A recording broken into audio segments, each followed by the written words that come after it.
Janavitavani Jagamanalobaja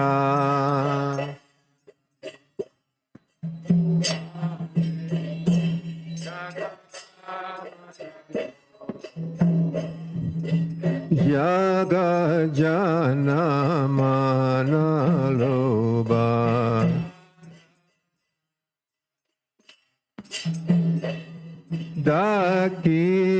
Dakini Taijan Bamigadahara Daki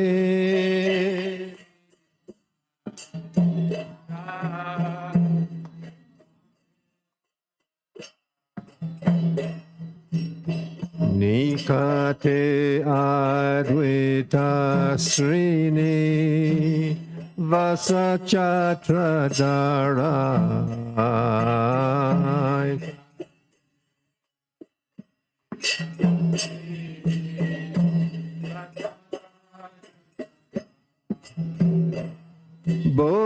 Bosi Achigorachan Ratna Simasani Bosi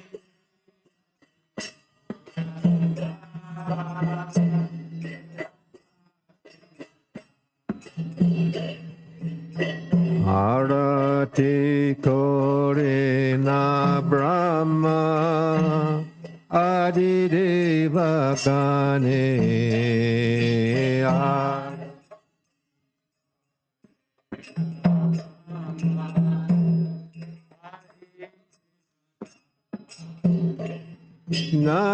Naradi Adi Kori Shamaradulaya Nana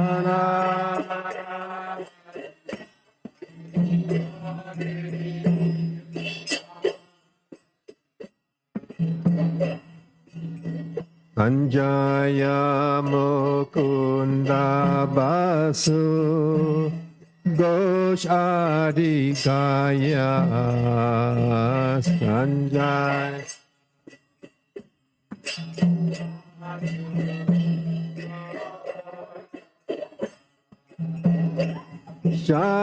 Shankar Bhaje Ganta Bhaje Bhaje Karatala Shankar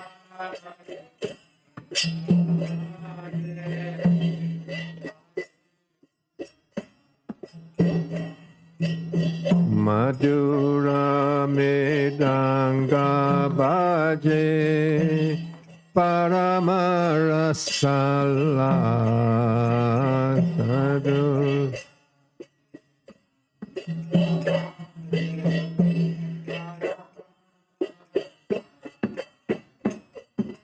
Gorange Arati Shobha Jagajana Manaloba Gorantena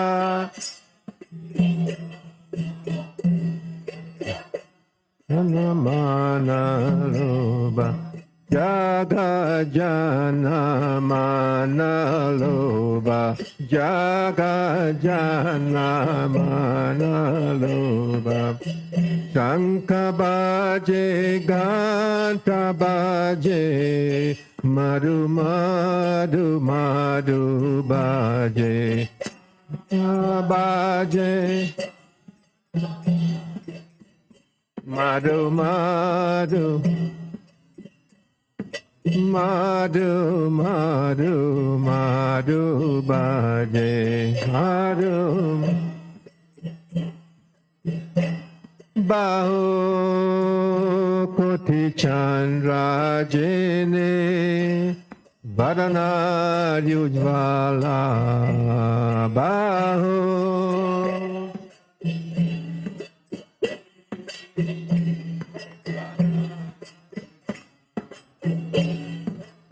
Bala de se bana mala Purijala mala bhajan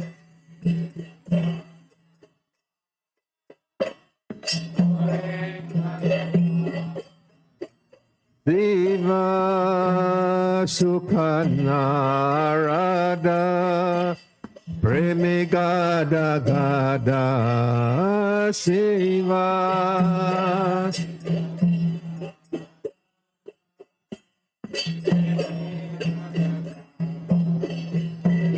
Bhakti Vinoda Deke Garara Sampada Bhakti Vinoda Deke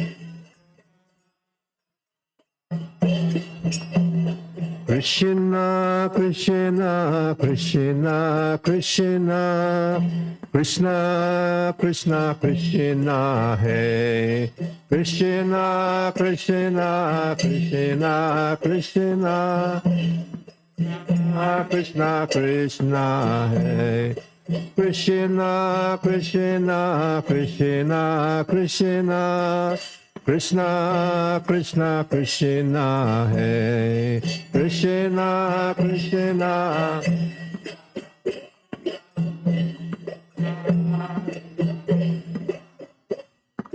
Krishna Krishna Krishna Krishna Krishna Krishna Rakshamam Krishna Krishna Krishna Prakshamam Krishna Krishna Krishna Krishna Krishna Krishna Pahimam Krishna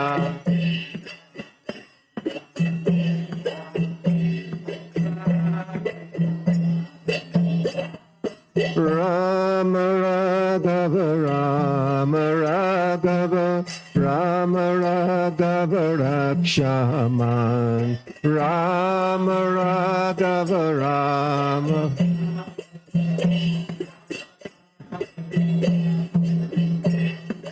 Krishna Keshava Krishna Keshava Krishna Keshava Pahiman Krishna Keshava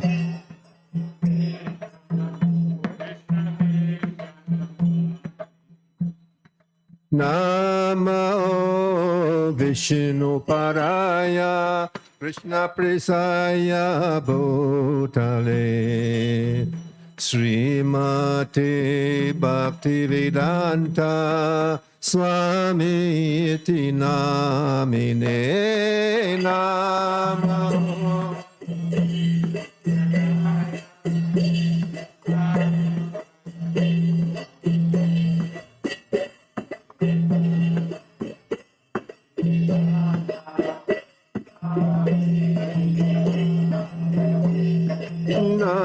Namaste Saraswati Deve Gauravani Pracharine Nirvisesha Shunyavadi Bhakyatare Chatarine Nam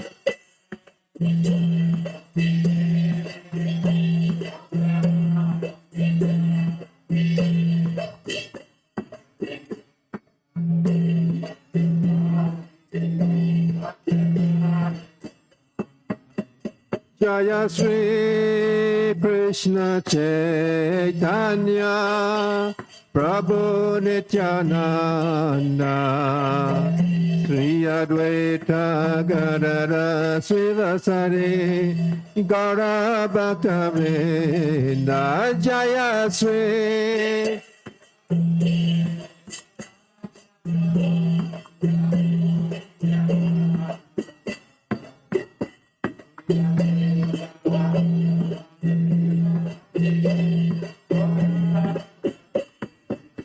Jaya Sri Krishna Chaitanya Prabhu Nityananda Kriya Dvaita Gadada Srivasari Gaura Bhakta Vrinda Jaya.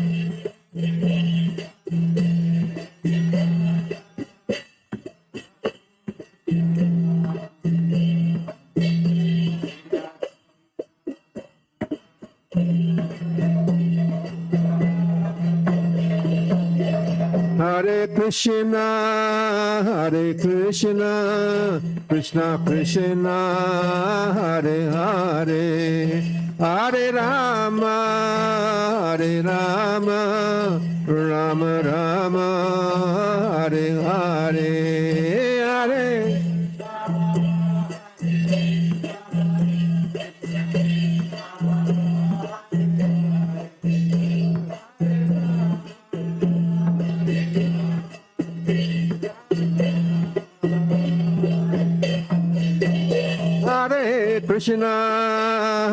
Krishna, Krishna Krishna, Hare Hare, Hare Rama,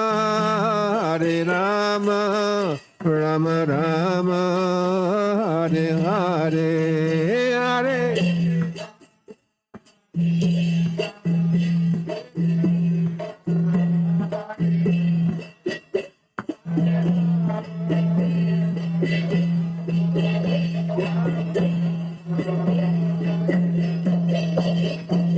Hare Krishna, Krishna Krishna, Hare Hare, Hare Rama, Rama Rama, Hare Hare, Hare Krishna, Krishna.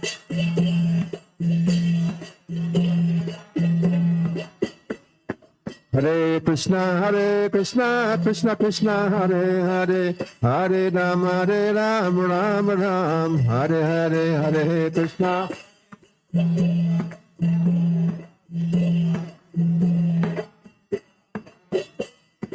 Hare Krishna, Krishna Krishna, Hare Hare, Hare Rama, Rama Rama, Hare Hare, Hare Krishna.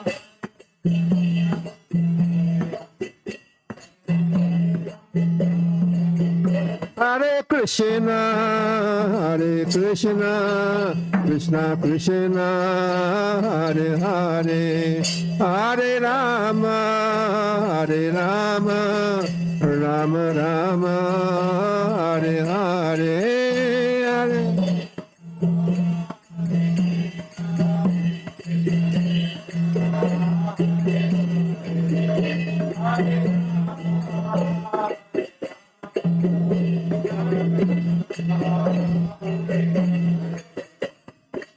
Govinda Jaya Jaya Gopala Jaya Jaya Radha Ramana Hari Govinda Jaya Jaya Govinda.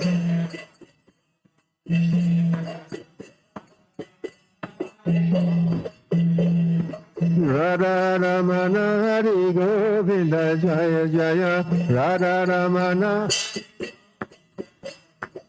Govinda Jaya Jaya Gopala Jaya Jaya Jaya Govinda Jaya Jaya Gopala Jaya Jaya. Hare Krishna, Krishna Krishna, Hare Hare, Hare Rama, Rama Rama, Hare Hare, Hare.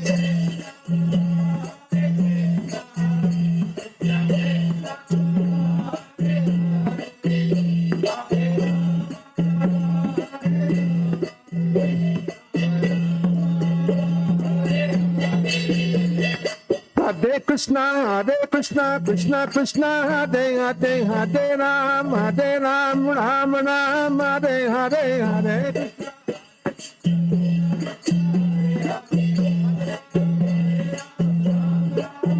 Hare Krishna, Krishna Krishna, Hare Hare, Hare Rama, Rama Rama, Hare Hare, Hare.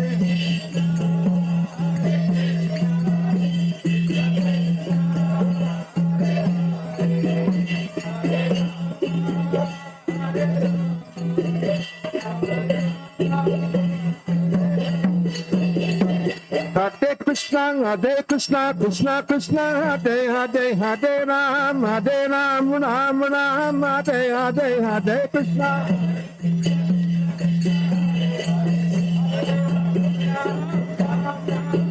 Hare Krishna, Hare Krishna, Krishna Krishna, Hare Hare, Hare Rama,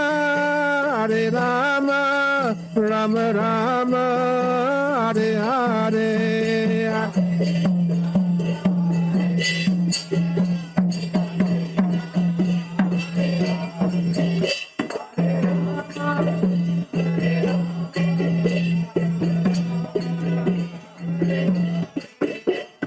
Hare Krishna, Krishna Krishna, Hare Hare, Hare Ram, Ram Ram, Hare Hare, Hare Krishna.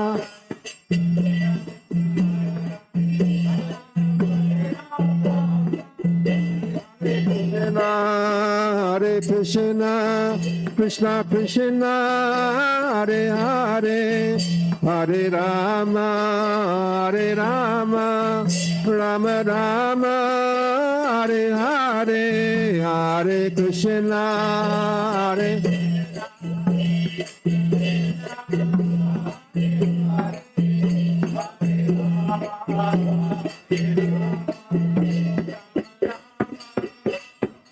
Jaya Radha Shama Sundar Radha Shama Sundar Sri Radhe Jaya Radha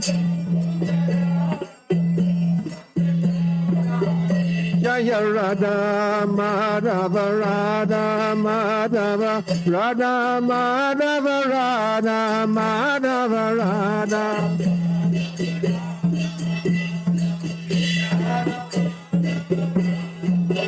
Jaya Prabhupada, Jaya Prabhupada, Jaya Prabhupada,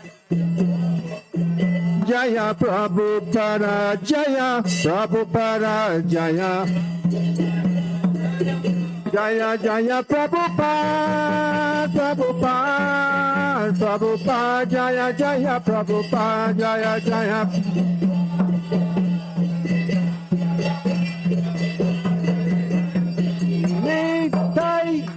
Harito, Harito, Harito, Nitai Gaura, Harito, Nitai Gaura.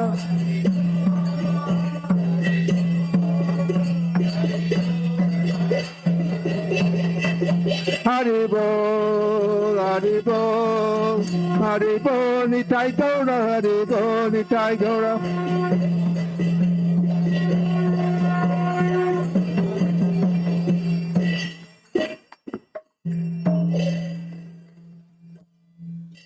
Jam Vishnupad Paramahamsa Parivacharya, Asatari Divine Grace A.C. Bhaktivedanta Swami Shri Prabhupada Ki Jai, Ananda Koti Vaishnava Ki Jai, Namacharya Haridas Thakur Ki Jai, Prem Se Kaho Sri Krishna Chaitanya Prabhu Nityananda Sri Advaita Gadadhar Srivasari Gaura Bhaktavinda Ki Jai, Sri Radha Shama Sundara Ki Jai, Sri Radha Madhava Ki Jai, Sri Prabhupada Ki Jai, Gaura Premanande. All glories to so many bodies. All glories to the assembly bodies. All glories to the assembly bodies. All glories to Sri Guru and Gauranga.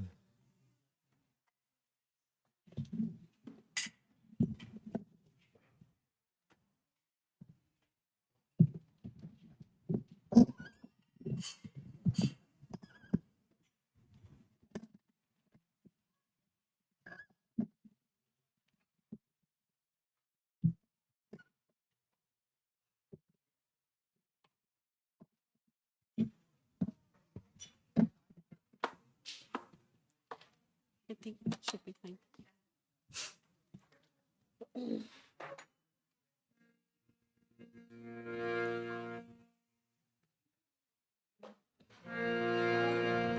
Namaste Narasimhaya.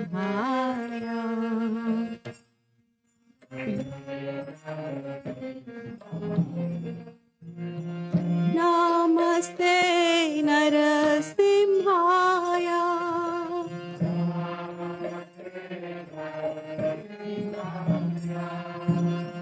Namaste Narasimhaya.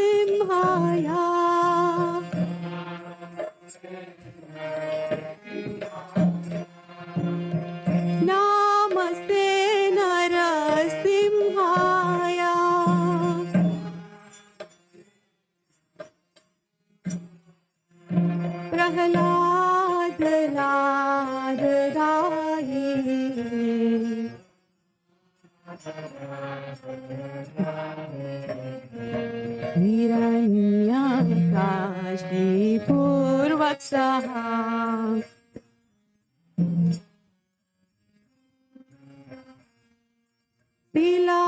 तिलाटङ्कान घालाय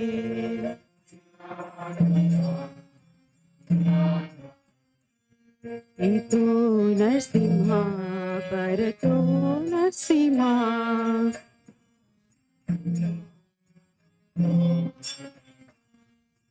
यतो यतो यामि ततो नरसिंहा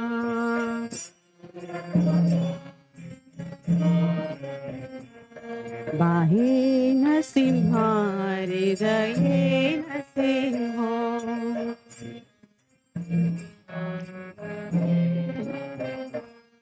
बाहे नरसिंहो हृदये नरसिंहा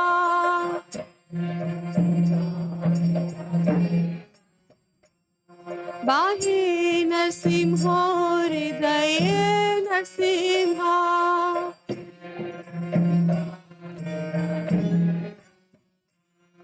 बाहे नरसिंहो हृदये नरसिंहा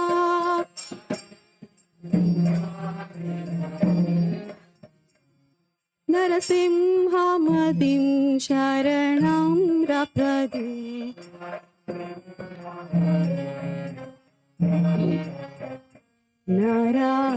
नरसिंहमदिं शरणं प्रपदे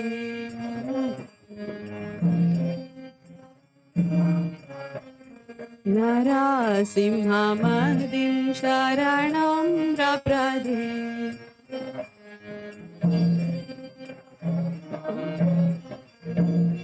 तव करकमलवरे नखा अद्भुत श्रृंगार ललिता हिरण्यकशिपु तानुभृङ्गा केशवधृता नरहरिरूपा जय जगदीश हरे जय जगदीश हरे जय जगदीश हरे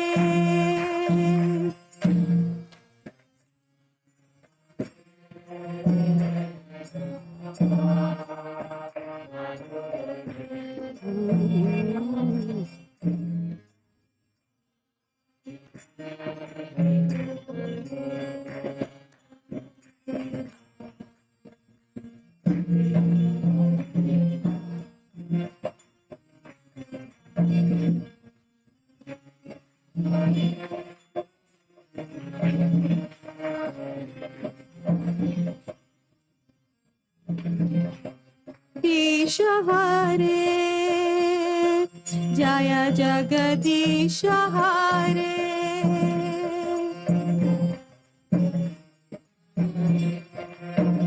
जय केशवधृता नरहरि रूपा जय जगदीश हरे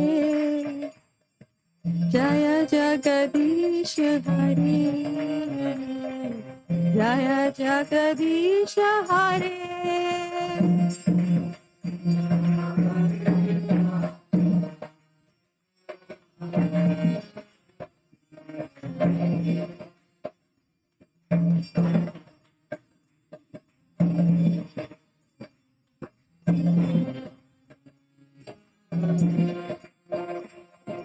जय जगदीश हरे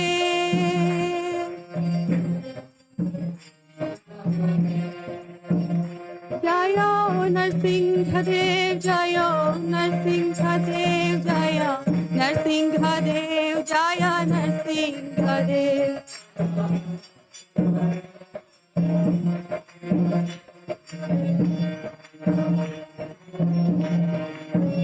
जय प्रहलाद महाराज जय प्रहलाद महाराज प्रहलाद महाराज जय प्रहलाद महाराज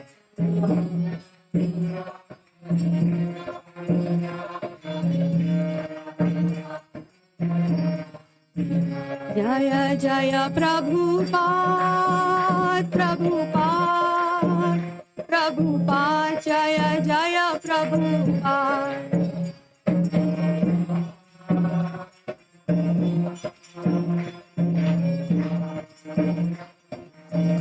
Nitai Gaura Hari Bol, Hari Bol, Hari Bol, Nitai Gaura Hari Bol.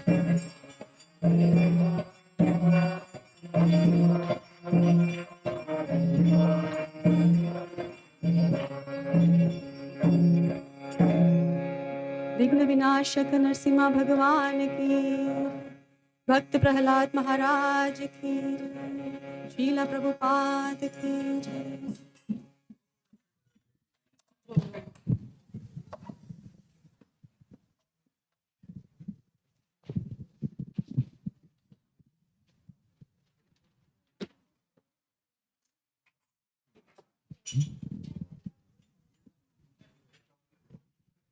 Hare Krishna, Hare Krishna, Krishna Krishna, Hare Hare, Hare Rama, Hare Rama, Rama Rama, Hare Hare.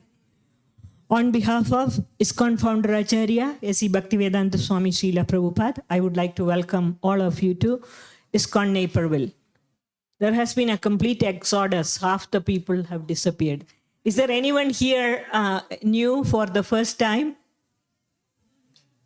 Yes, Lingaraj Prabhu, just hold on to those Bhagavad Gita. Can you please come forward? We have a gift for you. Those who are new for the first time, please.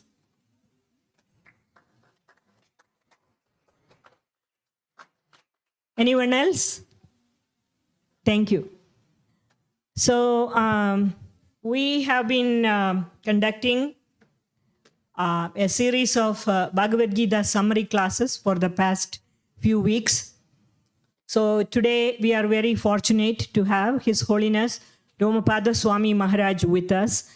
And Maharaj has been, Romapada Swami Maharaj, for those of you who some of you may not know who he is. He has been preaching in Chicagoland for many years, and he is a senior disciple of His Divine Grace, A.C. Bhaktivedanta Swami Srila Prabhupada.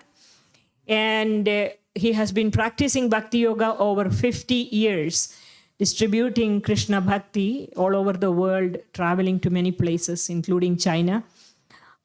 So today he is speaking the summary of the 8th chapter of Bhagavad Gita, Attaining the Supreme.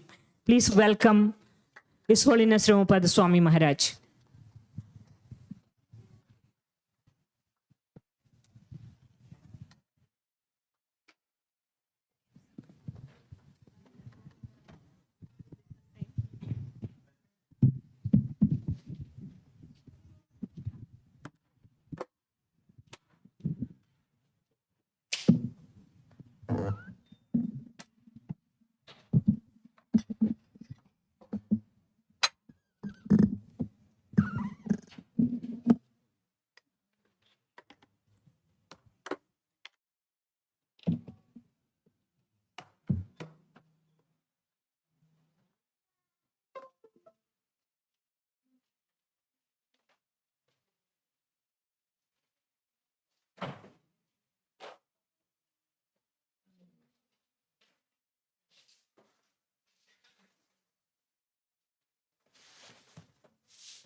Jaya Radha Madhava Kunjabi Hari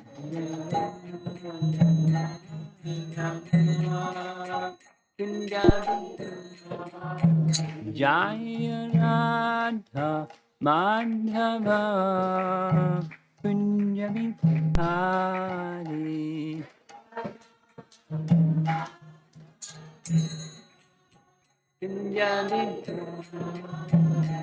Gopijana Vallabha Girivardhari Gopijana Vallabha Girivardhari Gopijana Vallabha Girivardhari Girivardhari Jasodanandana Brajajanandana Jasodanandana Brajajanandana Haribo. Nothing now. Yamuna Tira Brachadi.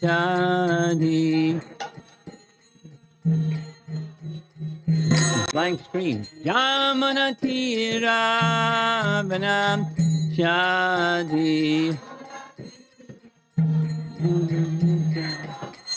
Jaya Radha Madhava Kunjabi Hari Jaya Radha Madhava Kunjabi Jaya Radha Madhava Kunjabi Hari Madhava Kunjabi Gopijana Vallabha Girivardhari Gopijana Vallabha Girivardhari Gopijana Vallabha Girivardhari Gopijana Vallabha Girivardhari Jasadanandana Brajajanandana Jasadanandana Brajajanandana Yamuna Tira Brachadi Yamuna Tira Brachadi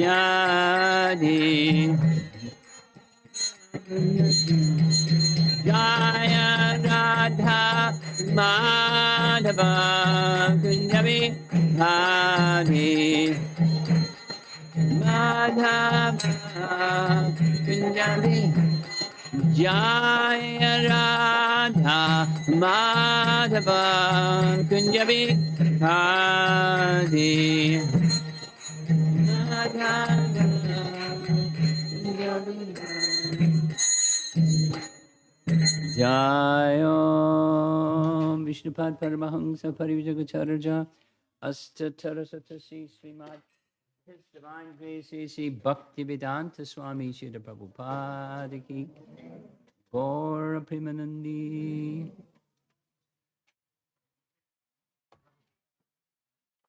We're stalling for technology. Just now coming. There we go.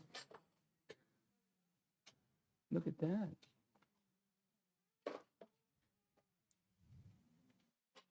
Okay. Saved by the Bell. Chapter 8.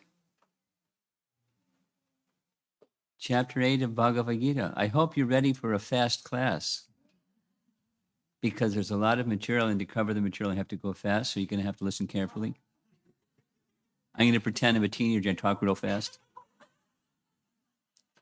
Have you noticed how teenagers talk real fast?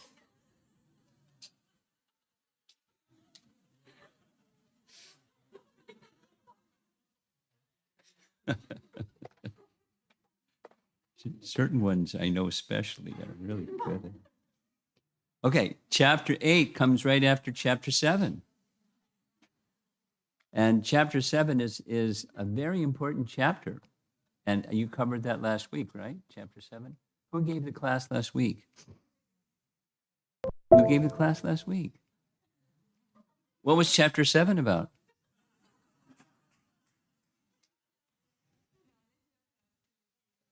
Yeah.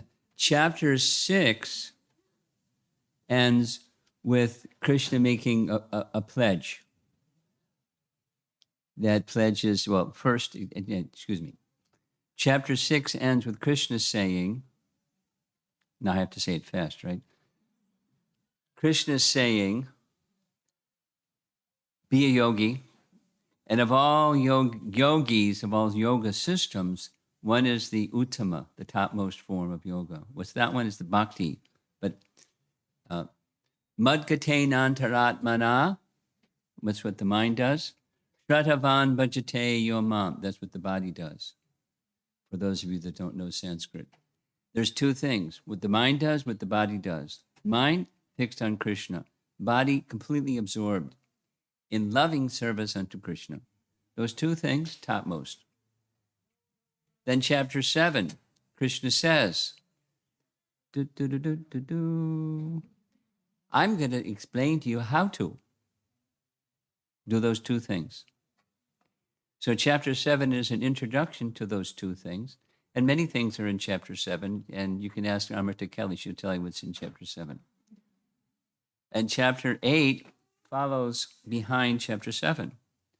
And if technology cooperates, yeah, it's not, well, it's moving on the image here, but it's not moving on my computer. Da, da, da, da, da, da, da, da. Da, da, da, da, da, da, da.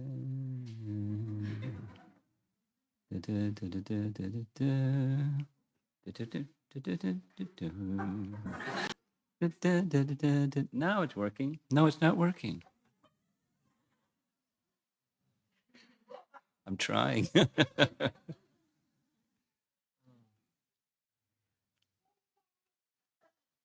Well, I don't blame you.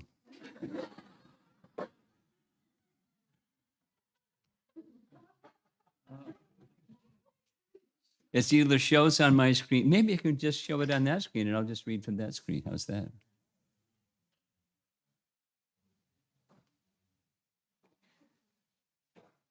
Well, okay.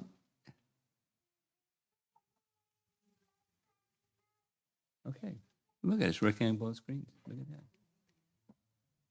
You're a magician.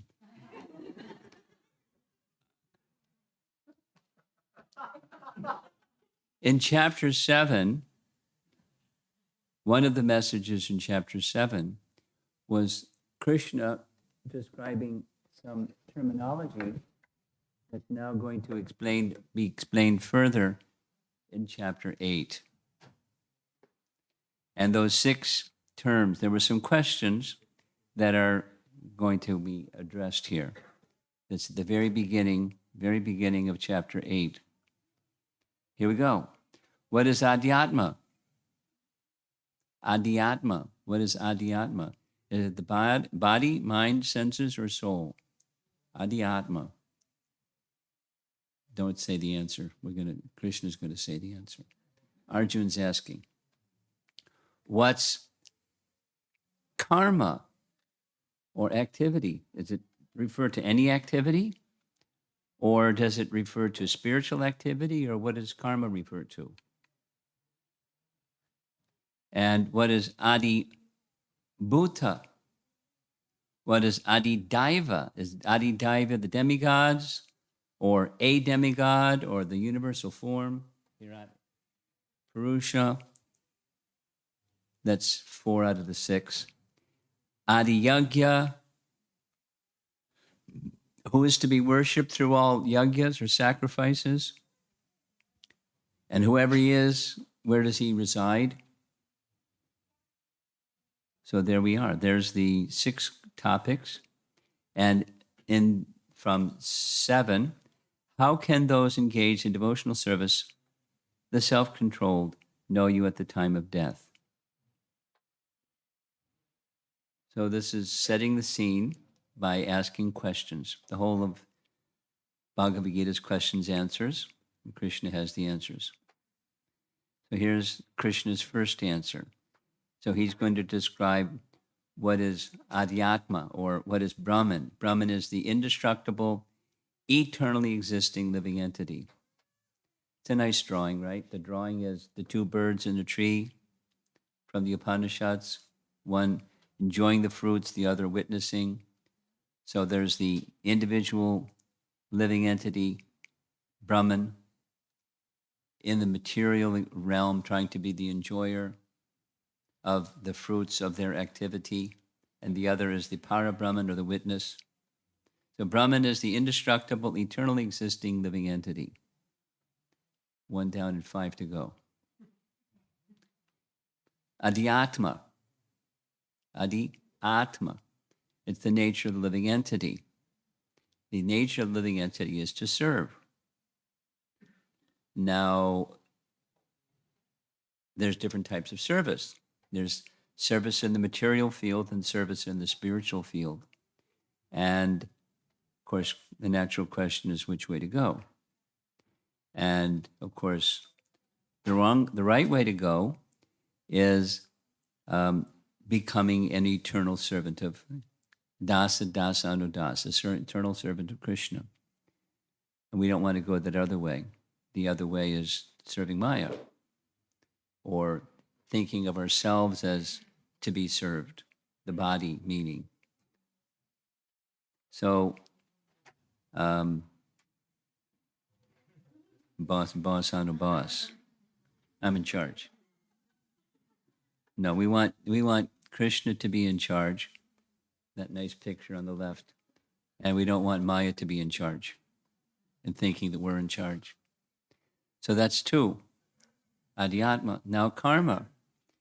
Krishna describes karma as the activity that produces reaction and thus bind the living entity to a material body. You've seen this little illustration before. Everyone has seen it. You push one domino and they go around and come and bang him on the head. You may not what caused the banging on the head, but it's something from the past that's caused the banging on the head. So now we have 3 down. This is just quick. Adibhuta, Adidaiva, Adiyagya. What's Adibhuta? Adibhuta is the body, material bodies of and physical nature in general, that which has a beginning and an end. See the nice little drawing on the left bottom, 2 little children, they grow up, they have romance, they get married, and then there's kaput over on the right side. So it's material bodies. Adibhuta has a beginning and an end. Adibhuta.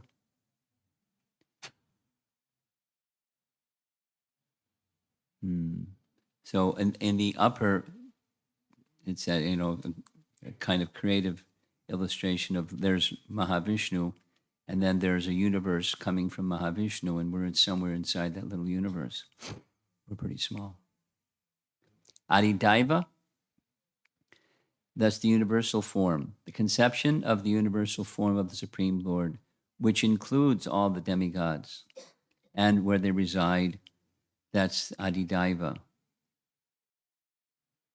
Then the last of the 6, Adiyagya. Who is the Adiyagya, and where in the body does he live? That was the question. And the answer is, it's the Supersoul. Supersoul, another name, Paramatma, he's the Adiyagya, and he's situated in the heart. And sacrifices are meant for him. Okay. Well, we've covered 4 verses already out of chapter 8. Now comes this question, how to remember Krishna at the time of death. Some of you recognize the painting that's over on the left side. That's Maharaj Parikshit, and he's being bitten by a snake bird, and his body is bursting into flames because the poison of the snake bird is so intense. But Maharaj Parikshit attained the kingdom of God because he antakale chamam eva. He remembered Krishna at the time of death. Or anyone that remembers Krishna at the time of death, they attain Krishna at once. Of this there is no doubt. Okay, so how do you do that? How do you remember Krishna at the time of death? Well, you practice. So you practice now, and we're going to discuss that as the chapter unfolds, because that's one of the questions, and a very important question. Attaining the Supreme, chapter 8, right? Let's attain the Supreme by remembering Krishna. But we practice. So both the rising and the setting of the sun decrease the duration of life of everyone, except, this is Bhagavatam, except one who utilizes the time by discussing topics of the all-good personality of Godhead. It's not that people that discuss the topics of the personality of Godhead won't have a body that is terminated. All bodies are terminated. But the soul will go to Krishna, so that means eternal life and no more bodies. So the rising and the setting, the passage of time decreases duration of life, but one who passes time discussing topics of the personality of Godhead enters into the realm of eternal life. And I meant to share with your mother some nice essay. I wrote it down, I just didn't send it. An essay that Rabindra Swarup Prabhu wrote about time, temporary time, eternal time.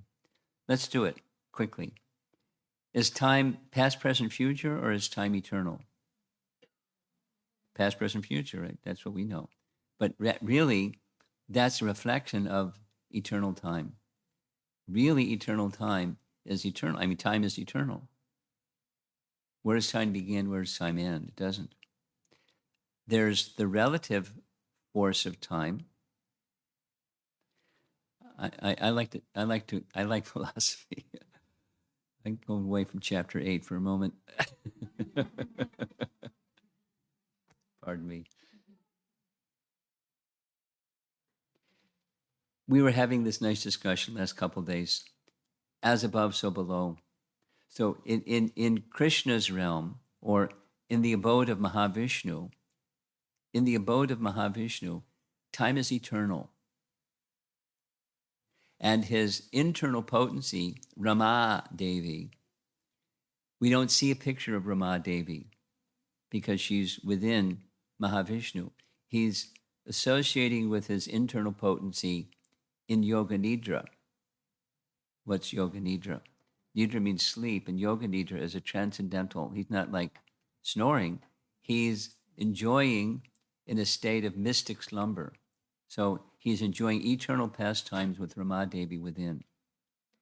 However, Rama Devi has a shadow or reflection.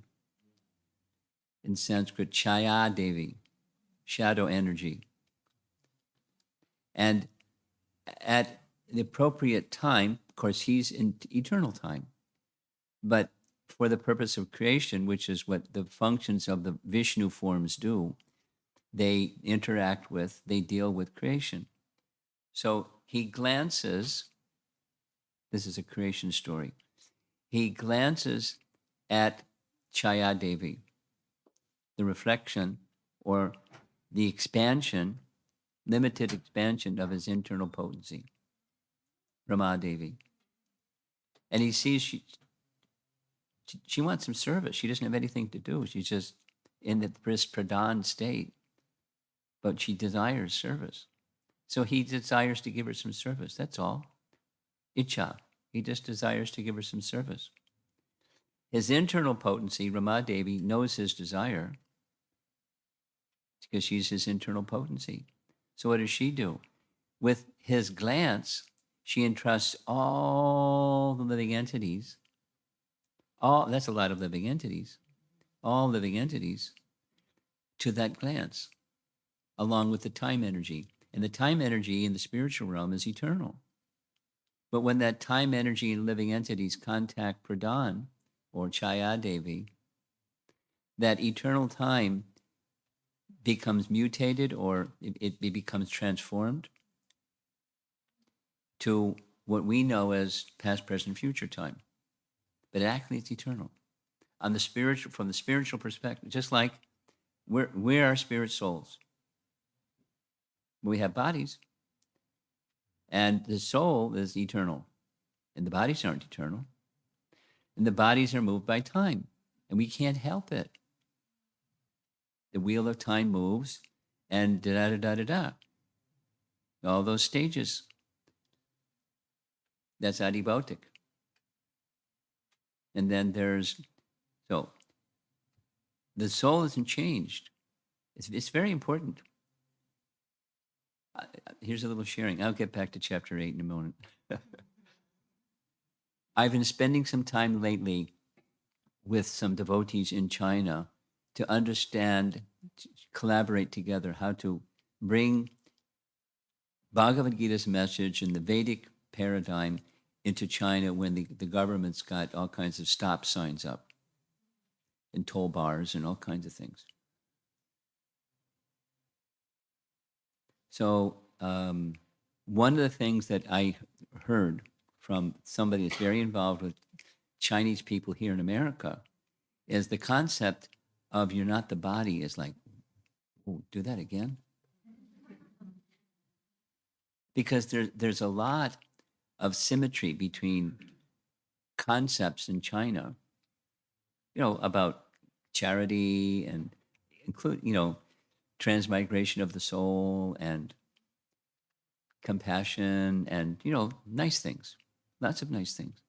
But there's not a clear conception of what it is that's transmigrating. And when it's a soul, the light goes on. And they want to hear more about it. So, supposing you're just learning Bhagavad Gita for the first time, there may be some people here who are learning Bhagavad Gita for the first time. There are different forces and factors acting upon this eternal soul. And these 6 are some of them. Well, 5 are some of them. And one of them is the soul itself. Eternal, unchanging soul. So now the question is, how to get to the stage where one is always remembering Krishna. That's the question. So there's a principle. And the principle is, yam yam vapi smaram bhavam, very important verse, jajat ante kalevram. Ante means at the end. At the end, kalevram, absolutely for certain, what happens is, smaran, whatever you're thinking of, at that moment of death, smaran bhavam, jajat ante. That's where you're going. Whatever state of being one remembers when he quits his body, O son of Kunti, that state he will attain without fail. That is to say, the mind carries the soul. Body, kaput. But the mind isn't. The mind carries the soul to that destination that the mind was absorbed in at the time of death. So, if you practice bringing your mind to Krishna, there's a better chance your mind is going to think of Krishna at the time of death than if you don't. Not a guarantee, but it's, when you become attached to Krishna, when you become attached to something, that's what your mind goes to. Let's say it again. When you're attached to something, that's what your mind goes to. The painting is Jad Bharat, who became attached to a deer, and he fell off a cliff. And when he fell off the cliff, he was thinking of the deer. So in his next body, became a deer. He was a very elevated person, but he was thinking of this deer because he was attached to the deer. And oh dear, he became a deer.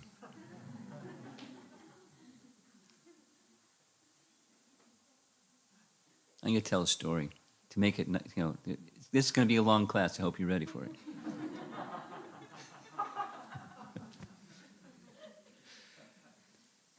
Once upon a time, I was a young brahmachari, a few lifetimes ago. And I was distributing books on a daily basis at the JFK airport. in New York. And to get to JFK Airport, I would take the F train to the A train to the Q10 bus to the airport, and then back. So on the way back, I had to switch from the A train to the F train. And when I got off the A train, there was, in the evening, there was a man lying on the subway platform, dying. And there was people crowded around the guy. And it was really obvious he was moaning. And, is there anything you want? I want a cigarette. Get the guy a cigarette. So, he can't even move his arms, so they had to move his arms so he could puff on the cigarette. Anything else you want? I want Susie. And he died. Because he's attached to cigarettes and attached to Susie. So, guess where he went? Cigarette Loca.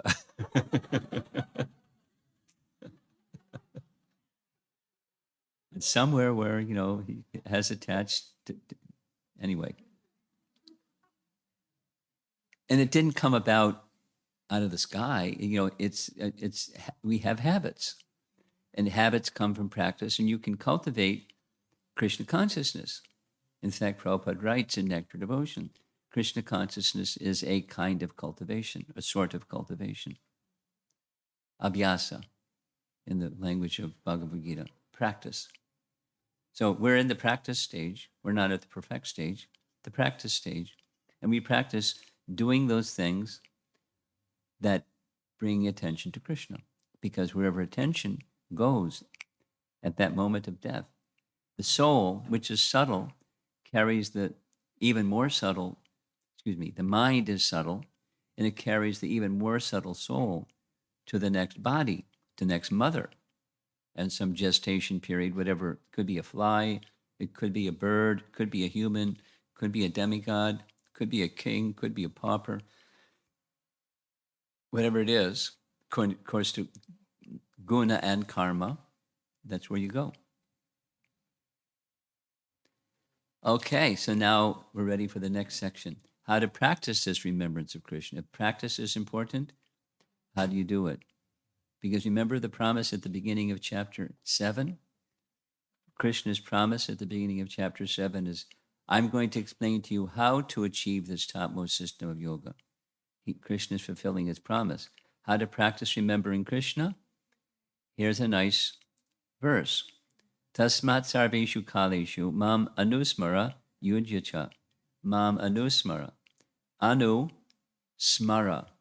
Smara means to remember. Anusmara, to practice, remembering. And then yudhyacha. Now Prabhupada is translated as perform your prescribed duty. So what your mind does and what your body does. Same as the last verse of chapter 6. So what the body does is your prescribed duty. And what the mind does is think of Krishna. And you have to practice. Now, yudhya literally means fighting. But that's Arjuna's duty because he's a protector of the world, a protector of the citizens, because he's a Kshatriya. Mama nusmara yudhyacha. Therefore, Arjuna, you should always think of me in the form of Krishna and at the same time carry out your prescribed duty. In his case, it's fighting. Yudhya, protecting. With your activities dedicated to me, that's what the body does, and your mind and intelligence fixed on me, you will attain me without a doubt, which is just an extension of the previous verse. But so this is the how-to. So we're going to do something. We do something according to our nature. Some people sing, some people dance, some people do math, some people do IT, some people, do different things. So according to our nature, we do things. You do things in alignment with duties that are favorable to Krishna, with mind and intelligence directed to Krishna. And you practice that throughout your life. So what does it mean to remember Krishna and work at the same time? That's a good question. That's a common question. I'll tell you the way the common question is often asked to me. Swamiji, I have a question. What's that? I get it. Morning, evening, morning programs, japa, mangalarti, take prasadam. Then there's 9 to 5. And I just like go blank. And then 5 o'clock, okay, Krishna. But what happens 9 to 5? How do you do that? That's the question. You know, there's some nice illustrations. If you practice remembering Krishna in the morning and evening, there's a better chance you're going to remember Krishna during the day. And as you can take intervals during the day to take a little, read a verse, remember what you read in the morning, offer a prayer during your lunch break, go for a japa walk, or maybe not in the winter, but do something at intervals during the day that remind you of Krishna, and have very strong practices morning and evening. And then offer the results, because this is from earlier chapters of Bhagavad Gita. You offer the results of your work to Krishna. And you see yourself as a little emissary, a little embassy, a Krishna embassy in the workplace. You're Krishna's instrument in the workplace. Somehow, Krishna has a plan for you in the workplace or in school or whatever to remind people of Krishna. You don't know how, you don't know who, but you know your mission somehow. And if you have the somehow light on, then Krishna provides opportunities. If the light's out, even if there's an opportunity, you won't see it. But Krishna, when you have that desire, Krishna will help you. And you'll realize Krishna is very kind. Krishna is helping me. Anyway, those are some practical things. The nice paintings. The one at the bottom, right? That's a cobbler. And you see the cobbler has that picture of Krishna above. Although his occupation isn't laudable, his thought is for Krishna. So Narada Muni is asked by the cobbler, please ask my Lord when I'll return to the spiritual world, to the kingdom of God. And he comes back and says, Narayan says, you're going after this life. Oh, my Lord is so kind. And a Brahmin asked the same question. He said, many, many lives. Oh, you didn't go see Narayan. Anyway. If the heart is with Krishna, you'll remember him. Even, a simple occupation or a complicated occupation or whatever, somewhere in between. What's your mission of life? What's important to you? And if the goal is important and the means to reach the goal is clear, you make steps in that direction. Okay. This is the disposition of the Bhakti Yoga practitioner. Notice Prabhupada's in each picture here. He's showing one devotee how to cook. Then he's taking the prasad, and then he's doing his writing, and he's doing everything in service to Krishna. Mama Nusmara, go on, remembering Krishna. Yudhya cha, fight or engage in your prescribed duty for Krishna's pleasure.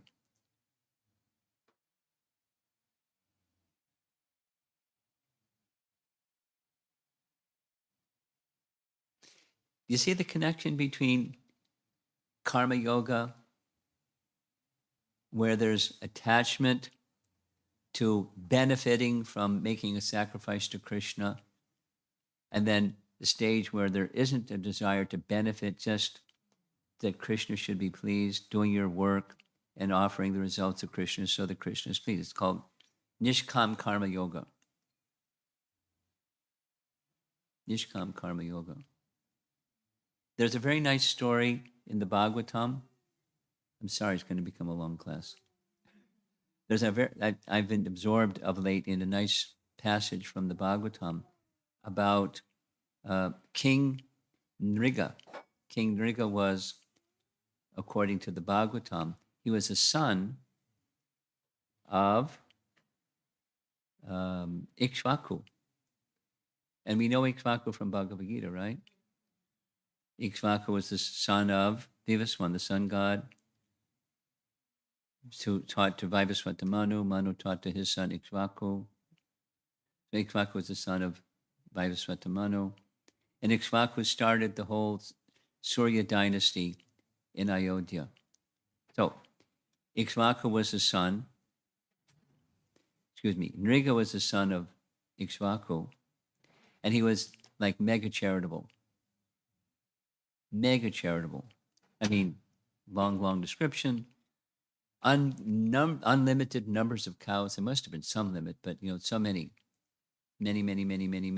thousands, hundreds of thousands. And he gave charity not only cows to Brahmins, he gave homes, he gave gold, he gave ornaments, he's very charitable, flawlessly charitable. And he knew what that would do. It would bring him destination in the heavenly realm, because that's what people who are charitable commonly are thinking. You do good work, you get a good result in this life, you prosper in this life, and after this life you go to the good place. All over the world I've surveyed, it's common. And as Krishna says in Bhagavad Gita, but he had some good fortune. What was that good fortune? He gave in charity to one Brahmin a temple, because the Brahmin had a deity and he wanted a temple for his deity. He built a temple for the man's deity. And the man also wanted, Brahmin, he wanted devotional scriptures. He just gifted him copies of devotional scriptures. The man was a devotee, the Brahmin, Vaishnav. So he gave him a benediction. I bless you that you will meet Krishna one day. He went in and he felt not just pious, but attracted to one day meet Krishna. So we can also be promised. Prabhupada has given us all the promise one day. Just follow properly in one. So he continued with his charity, but he wasn't doing all of the hearing and chanting that you all are doing, and that I'm also doing, and that Prabhupada gave us. He didn't do that, Shravanam Kirtanam, Vishnu Smaranam. He didn't follow the bhakti process that way. He was doing the charity program with the expectation that he'd get a nice result from the charity program to, first-class people, not just anybody. So there was Krishna wanted to, he was proud. He was proud. People that are good, they want people to recognize how they're good. And when he made a boo-boo, unintentional mistake. He gave away a cow to a Brahmin. The cow wandered back into the herd. He gave it then to another Brahmin. And they recognized, wait a minute, that's my cow. No, that's my cow. No, that's my cow. And they brought it to the king and said, hey, settle the problem. Oh, it was inadvertent. I didn't mean, please forgive me, take 100,000 cows for this one cow. No. And they were insulted. Both Brahmins were insulted and went away unhappy. It's the same story as there in Ramayana, and it says the Brahmins cursed him. But that's not what's in the Bhagavatam. It's just taking the property of a Brahmin. Inadvertently, even. So at the end of his life, Yam Yam Vapi Smaram Bhavam, remember? He was taken to the court of Yamaraj. And Yamaraj said, so many pious activities, perfectly performed, but you made this mistake. You took the property of a Brahmin. So would you like the reaction for taking the property of the Brahmin and then enjoy your heavenly pleasure, or enjoy your heavenly pleasure when that's up? Then you can take the responsibility for I'll get the bad part out of the way so then I can enjoy. He said, very well. As you so wish, you can become a lizard. And he became a lizard. He says to Krishna later, he felt himself becoming a lizard. But what was going on? No, the bigger picture is Krishna wanted to relieve him of the pride And Krishna wanted to bring him to the fructification of what the Brahmin said, one day you'll meet Krishna. One day you'll meet Krishna. And his mind was going to Krishna just from that benediction. So Krishna, he became a lizard. Krishna's children found the lizard at the bottom of a well. He had become like a mountain, really big. They tried to get him out. They couldn't. They went and told Dad, hey, Dad, there's a big giant lizard. Let's rescue him. So Krishna reached, his arm became very long to the bottom of the well and lifted the lizard out, and he became a demigod. He was no longer King Nriga, Ikshvaku's son. He was a demigod, decked out like a demigod. And Krishna said, how'd this happen? As if he didn't know. And the king said, I know that you know, but you're asking, so I'll say. So the crux of the story, there's several parts, but one of the important parts that's connected to chapter 8 Bhagavad Gita is he was attached to the fruits of being charitable. He liked it. He liked, we all know the feeling of doing something for others. You feel something. It's mode of goodness, happiness. And he did it like mega. He felt really good about himself. And there was pride, but it wasn't Krishna-centered. But there was some Krishna bhakti from that benediction of the Brahmin. And that grew and grew and grew. So Krishna took away the pride and took away his attachment to fruitive activities and stood before him. And all his material desires were gone. But now he's got this demigod body. So at the end of the story, Krishna says, you can go to the heavenly planets, and after that, you'll come to me. And there's a nice verse. I'm really getting far from chapter 8, Bhagavad Gita. There's a nice verse in Canto 5, chapter 19. It's Jambudweep, prayers from the residents of Jambudweep. That's a central island in Bhumandala. It's in Canto 5. So the demigods say, Krishna is very kind. He doesn't fulfill the desire, the material desire of those who approach him for material desire without giving them the benediction that when they have that desire fulfilled, they'll never come back to him again for material desire.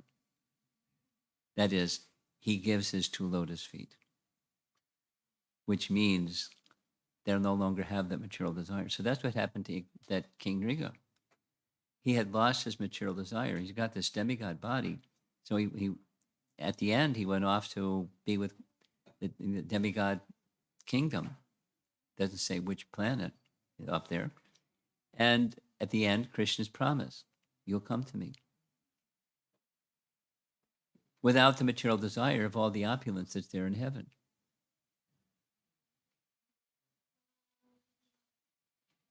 So a bhakti yogi's disposition is for Krishna's pleasure. For Krishna's pleasure. And there's a cultivation that we do at this stage. We're not King Nriga and so forth, but we're practitioners nonetheless. And the bhakti principle, the bhakti yogi's disposition, is that Krishna is to be pleased. That's at the heart of the heart of the heart of bhakti life. Krishna is to be pleased. We're not accustomed to it. We're accustomed to we're at the center. It's about our happiness, or it's self-centered. Self-realization is letting go of that and taking up another center. Okay. Then, so it's the process itself is practical. You don't have to give up your duties. You can remember, Krishna can be remembered by chanting, hearing, reading, even for a few minutes with some attention. No prior purification necessary.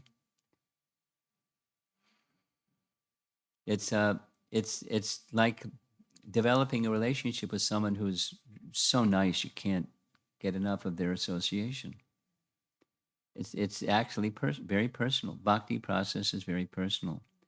Here are some ways to meditate upon Krishna. They're indicated in nice verse.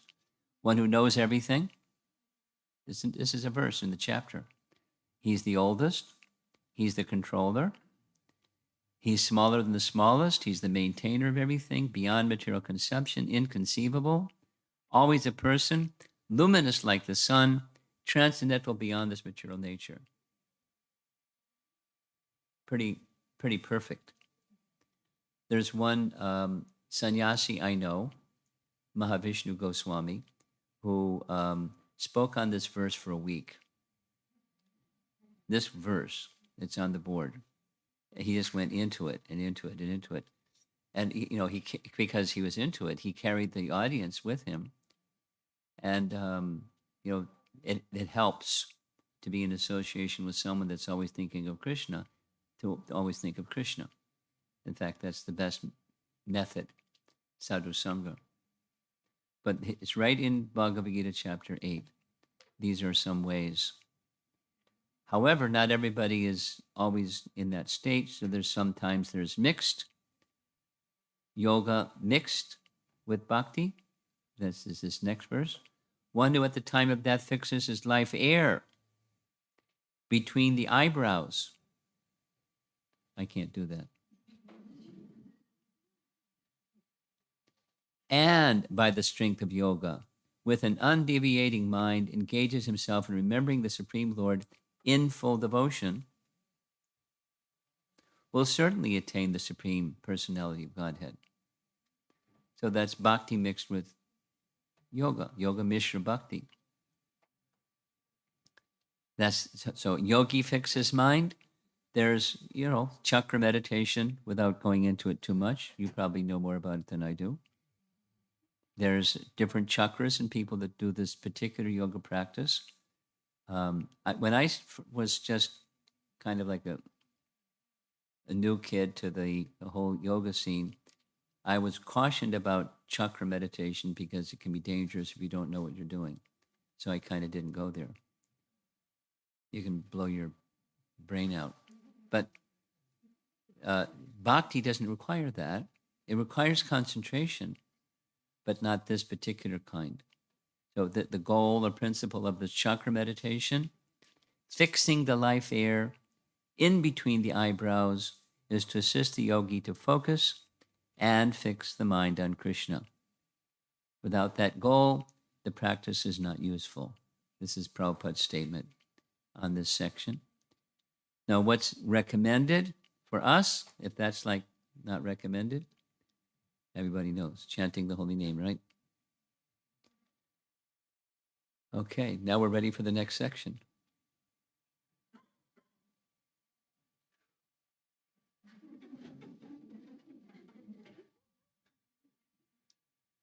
Oh boy. That's 25 of 39 slides. Okay, here we go. Pure devotional service, Kevala Bhakti. This is chapter 8, Attaining the Supreme by pure devotional service. That's the best. That's what Krishna says at the end of chapter 6. So now he's going to expand on it. What is pure devotional service? Ananya Cheta. Cheta means, one of the meanings is consciousness. Undivided consciousness or undivided attention. Desiring only Krishna and nothing else undeviatingly. Free from other things, distractions. Jnana Karma, Hatha Yoga. And Satatam, or Nityasahar. So it's a practice where one practices consistently, continuously.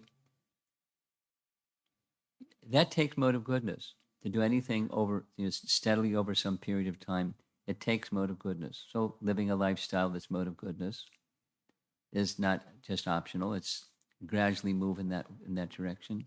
Your eating habits and your working habits and your speaking habits and your habits, cleanliness habits, regulation habits, mode of goodness habits. That makes it easier to do the bhakti process. And then for devotees, their final destination with that practice. That's, by the way, that's the cover to the Easy Journey to Other Planets little publication that Prabhupada wrote even before he came to America. And I think this was done by the American devotees. There's this young brahmachari with a nice big Sika flying behind him as he's zooming off into space beyond the rocket ships, beyond the coverings of the universe, into the spiritual sky, into Krishna Loka, saying Hari Bol. That's their final destination. And it's good to be clear what the final destination is. I'll say it again. I'll say it the way Prabhupada said it. I'll say it twice. For one who has clearly defined a goal or destination, it's very easy to take steps to get there. For one who has very clearly defined a goal, it's very easy to take steps to get there. Say it negatively. If you haven't really clearly defined the goal, good luck getting there. But the goal is clearly defined. It was already the end of chapter 6. And now expanded in chapter 8 here. As the Back to Godhead passport. And that's what it looked like. You meet with Krishna again. You're with Krishna in his association. Attaining reinstatement in Krishna's eternal service. How easy is it? Or how difficult is it?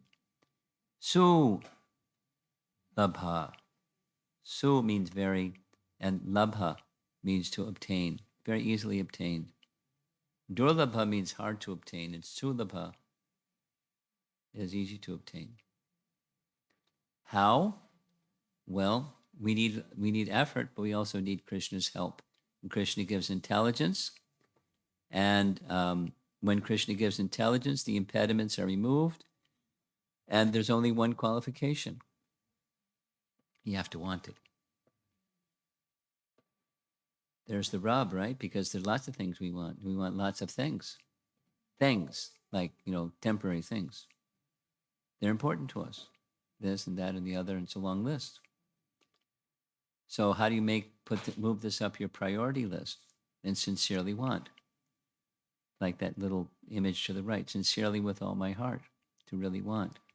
Because then you can focus. And when you focus, it doesn't mean other people and other things like disappear. They become a bunch of zeros. But you see those things in relation to the thing that's most important. That's the key. Because everything is from Krishna and everything is of Krishna and belongs to Krishna. And when one sees like that and Krishna is at the center, everyone and everything is connected.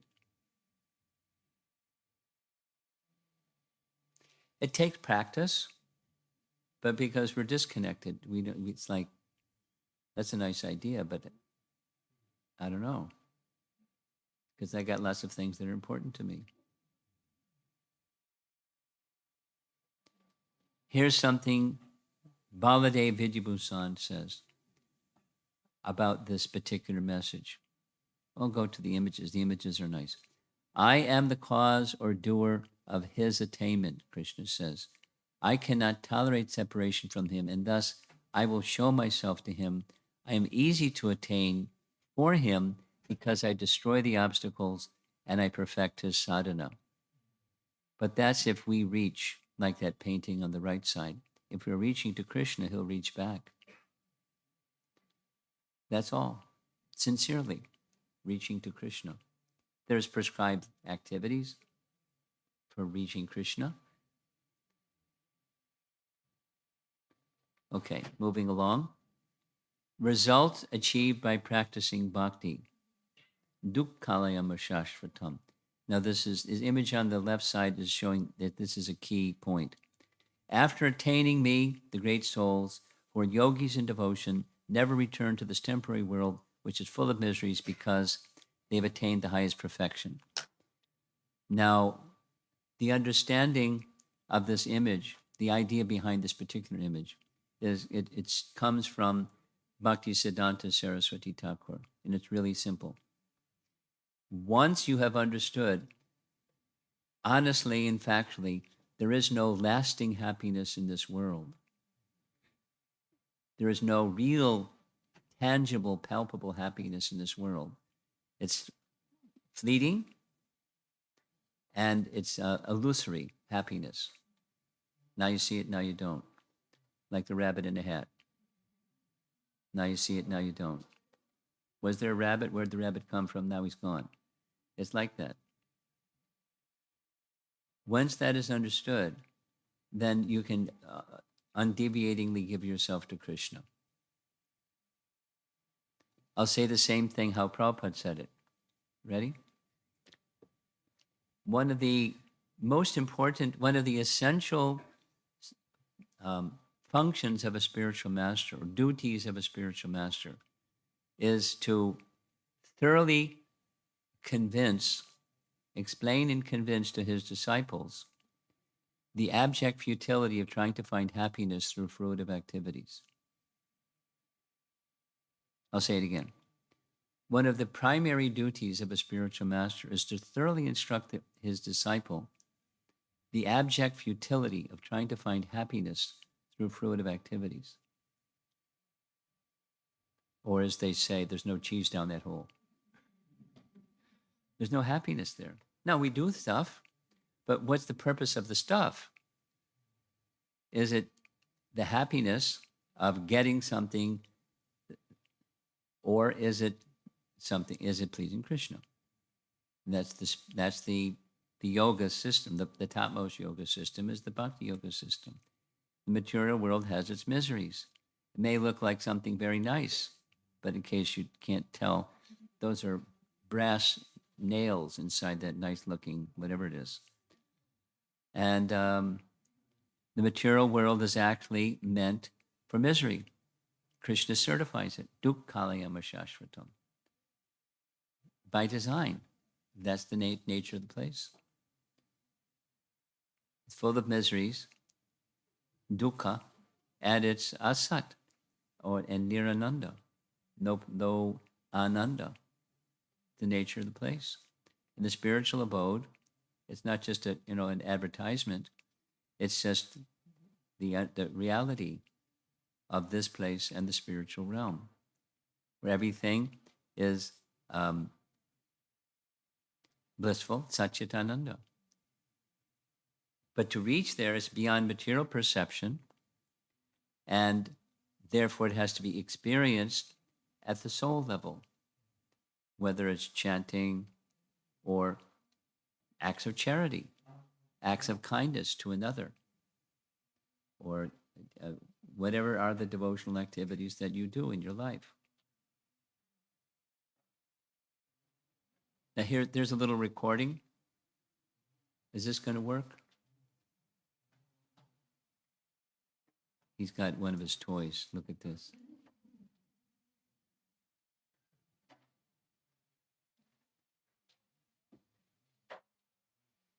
Da, da, da, da, da, da, da. No, you got to go on this side. You got to go on this side. You got to go on this side. It's over on this side. Oh, you don't? Oh, okay.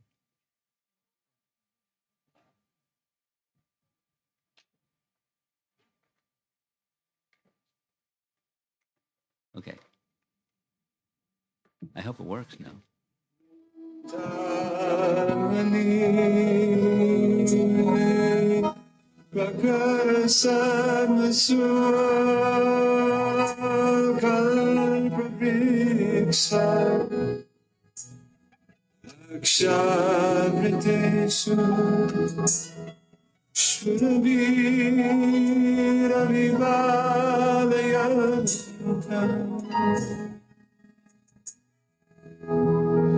Lakshmi Sahasrasada Sannamasevyamana Govinda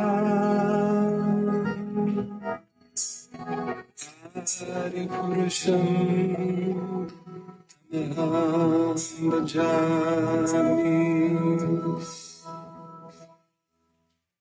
Wasn't that nice? That's one of the Govinda prayers describing what Goloka is like. And you see on the text on the right and left side what's there. Desire trees, palaces made of touchstone, surabhi cows, etc. The last section of chapter 8, attaining the supreme through other yoga practices. And I think I've really extended myself too much. So I'm going to go quickly. According to Vedic opinions, there are two ways of passing from this world by yoga process. One in light and one in darkness. You pass in light, you don't come back. Pass in darkness, you come back. So pick the light one. There's a system for that. It's in chapter 8. Yoga yukta is in this verse number 26. It means yoga yukta. Yukta means practice or being engaged in connecting with Krishna. And devotees don't have to worry about these light and dark paths because if you remember Krishna, that's where you're going, whether it's light or dark, whether it's this or that. Like Grandfather Bhishma, when did he leave his body? What was the day? Makara Sankranti. You know what Makara Sankranti is? You know what it is? What the sun is moving around the earth from the northern hemisphere down to the southern hemisphere, and it starts to move back. Makara Sankranti marks, it starts its northern movement. It's Makara Sankranti. By solar calendar, it's the 14th of January every year, because it's by solar calendar. So that's when he left his body, because the sun is moving in the northerly direction. It's right from chapter 8 Bhagavad Gita, what yogis do. But he didn't have to do that because he's a devotee.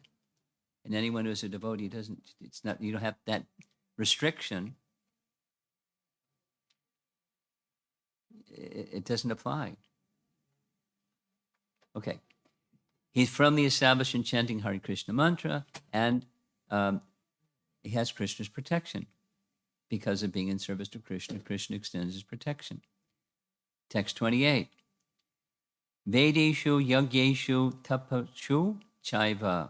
A person who accepts the path of devotional service is not bereft of the results derived from studying the Vedas, performing sacrifices, undergoing austerities, giving in charity, or pursuing philosophical and fruitive activities. Simply by performing devotional service, he attains all these, and at the end, he reaches the supreme eternal abode. This is Krishna's words.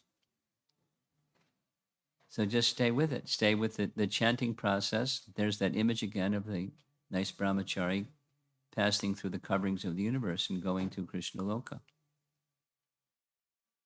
And that's the end of our slideshow.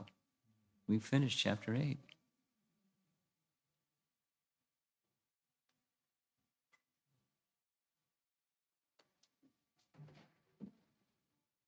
You've been a very patient audience. Thank you. Any discussion? Any thoughts you'd like to share on what we've been presenting here, or comments, questions, anything? Complaints?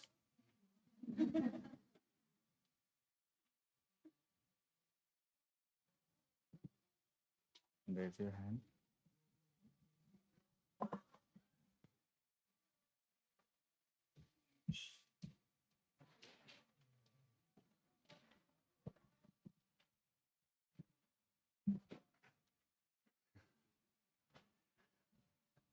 This is very enlivening presentation.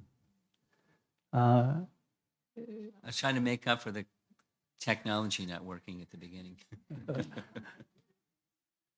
So Maharaj, some things were just connecting for me as, you're going through the prayers of Brahma during your stay here.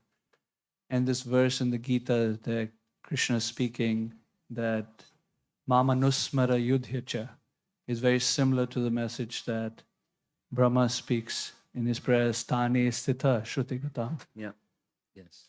And then we also see very repeatedly in the Bhagavatam. In fact, just today I was reading this verse that speaks, it's the last verse of the 10th canto, which says, and it's related to I attaining wondered to why you were reaching in your pocket. So this is the last verse of the 10th canto. I got it, yeah. He says, by regularly hearing, chanting, and meditating on the beautiful topics of Lord Mukunda with ever increasing sincerity, a mortal being will attain the divine kingdom of the Lord, where the inviolable power of death holds no sway. Ah, So time doesn't impact the spiritual realm. For this purpose, many persons, including great kings like Arjuna, abandoned their mundane homes and took to the forest.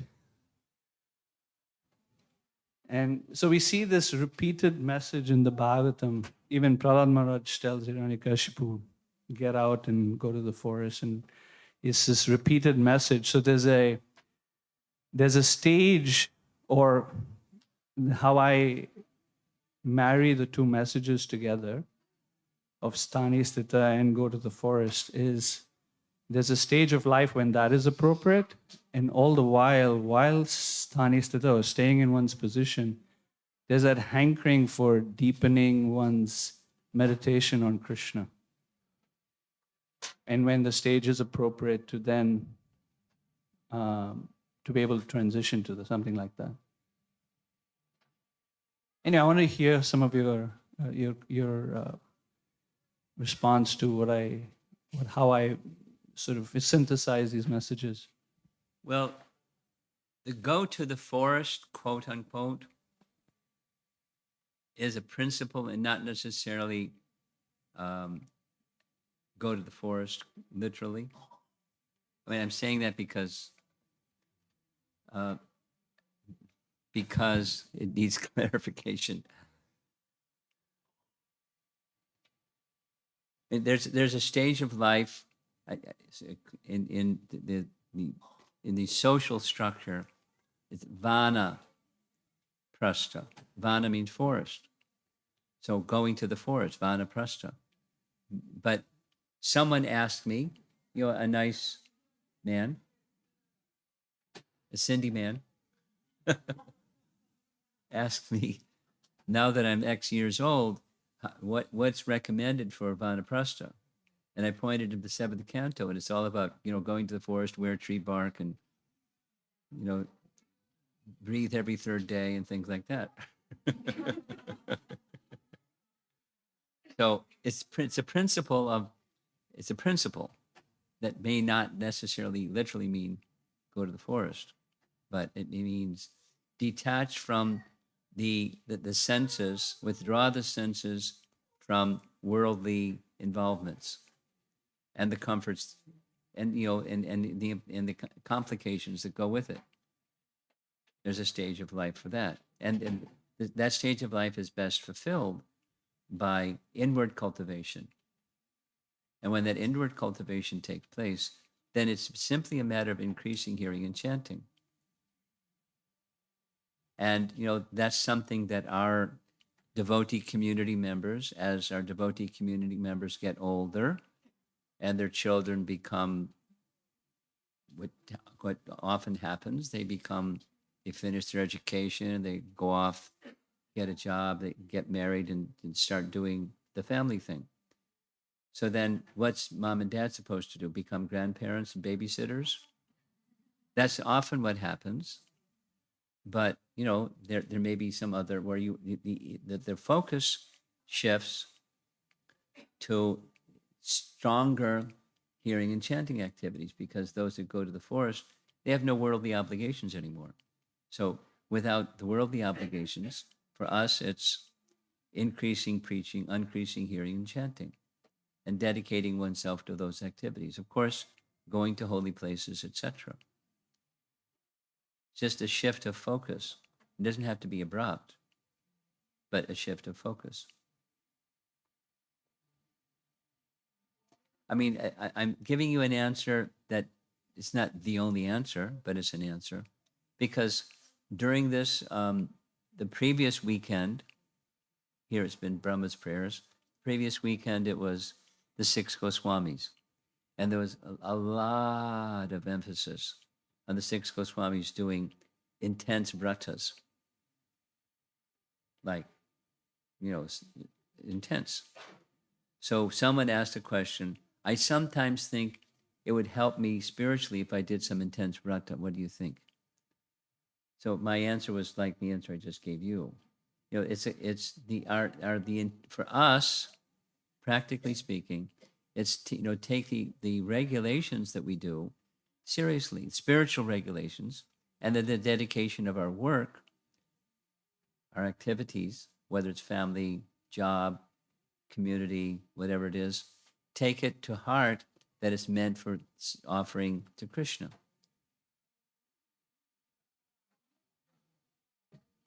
And strengthen our austerity is, let's say, when it's Ekadasis or appearance days or something, we take up some decreasing the senses involving in the sense objects and increasing hearing and chanting. That's how we're meant to strengthen and gradually increase the number of rounds and gradually increase the absorption in scripture study, discussing scripture study, presenting those conclusions to others, bringing the message in and extending the message out, and with it more of a focus as life goes on. And that's our austerity, our tapasya.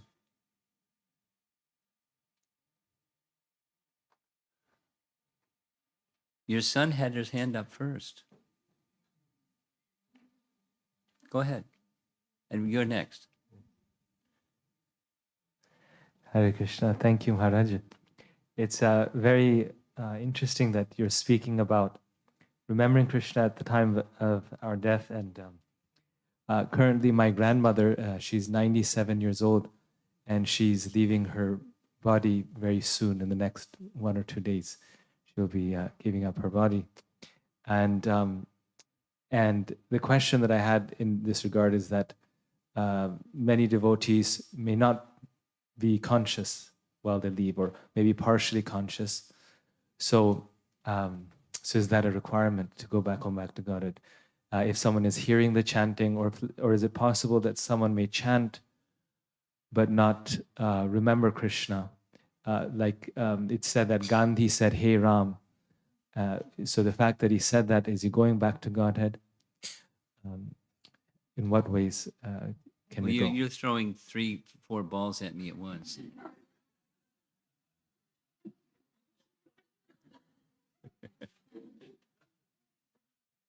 I don't know where Gandhi went after his life. And someone that's unconscious when they leave their body, my understanding is, if their life has been dedicated to serving Krishna, that's where their mind is. And where their mind is, that's where they go. If one is attached, that's where the mind goes, conscious or not.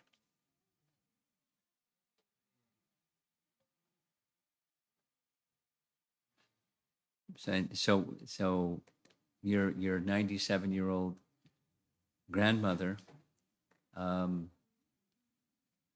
take a guess from your family. Likely she's had a life of devotion, and likely with that life of, so that's, at least that's what we can do, live our life in devotion. However many years we live, when that time comes, our thought is with Krishna. And we practice like that. And it's a matter of the heart, not just a matter of the mouth.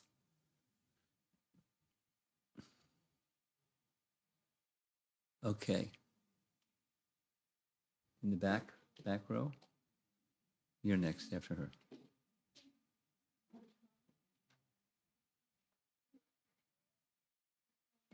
Thank you, Maharaj, for such a absolutely stunning class. I just had a realization that, how King Niga was such a charitable person, and how Krishna, to bring him closer to him, he had him turn into a lizard and gave him his mercy.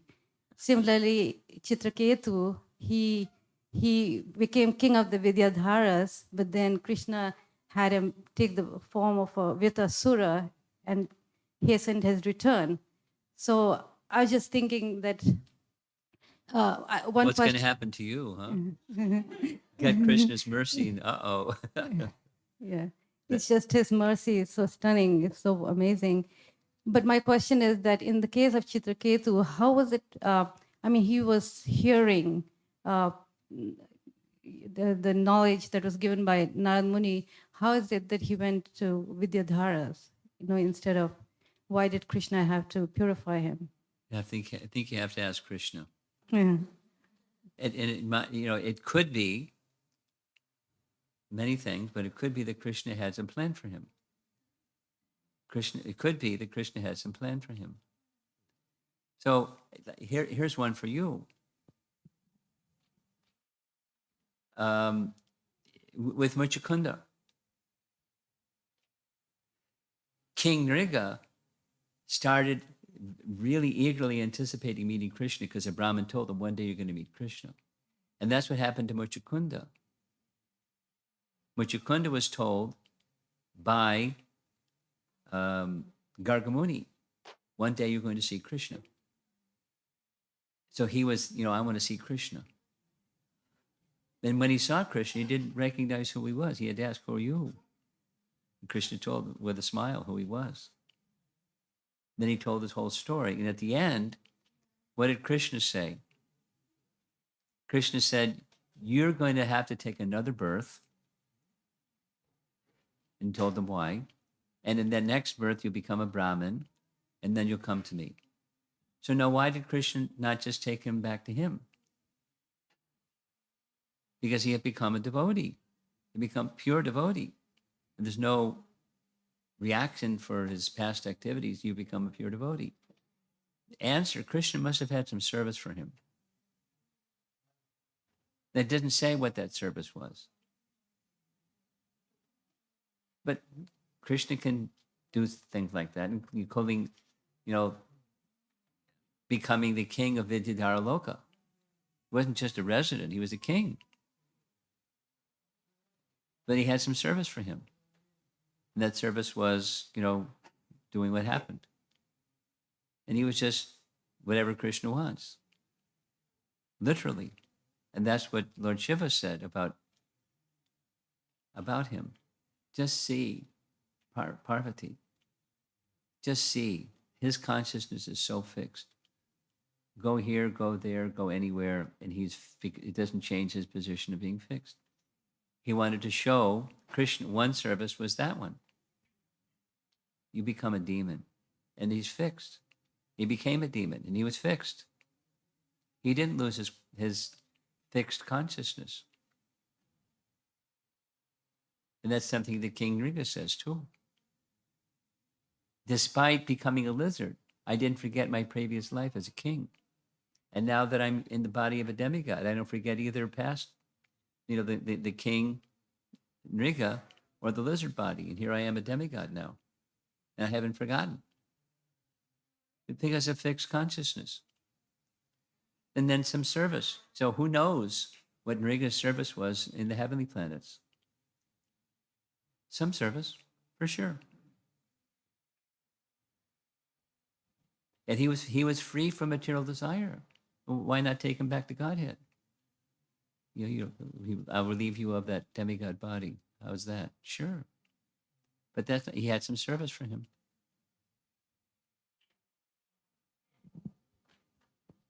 It seems, Maharaj, that when somebody is so much in the mode of goodness, like charity and these things, Krishna somehow pulls him up to the transcendental level. Yes. It's always happening. But he was like that. attached to that. He was attached to that activity as a means for getting what he wanted, which was heavenly destination and, honor. He was proud. The first thing when, who are you? You must have heard about me. when you heard all the recitation of great kings that gave charity. I'm one of those guys, right? He was proud. He was proud. Even after being a lizard for so long. And Krishna relieved him of all of that. Krishna doesn't like pride. Okay. This is our second to the last, and then our last, and then we're done.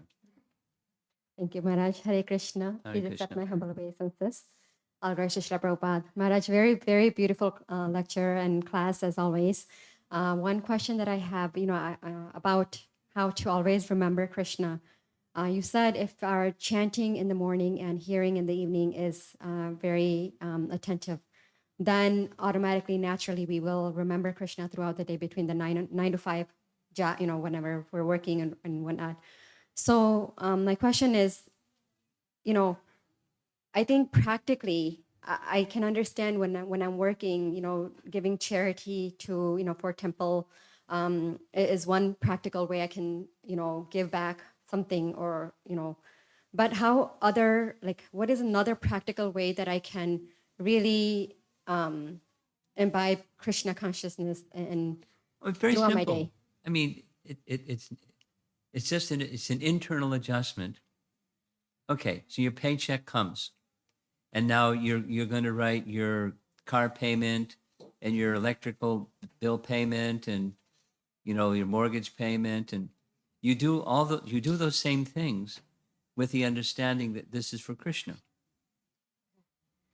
And then for chanting, I know I've always heard that you should always chant more and more, and you should have the yearning to chant more and more. Yes, I do have the yearning to chant more and more, but on the beads, I can only do 16 on the beads because Good for I have you. to start Don't worry. start work and everything, right? Don't But worry. again, on other days, like Ekadashi or something, I try to do more even after. Good. But that is just on Ekadashi. Should I be also?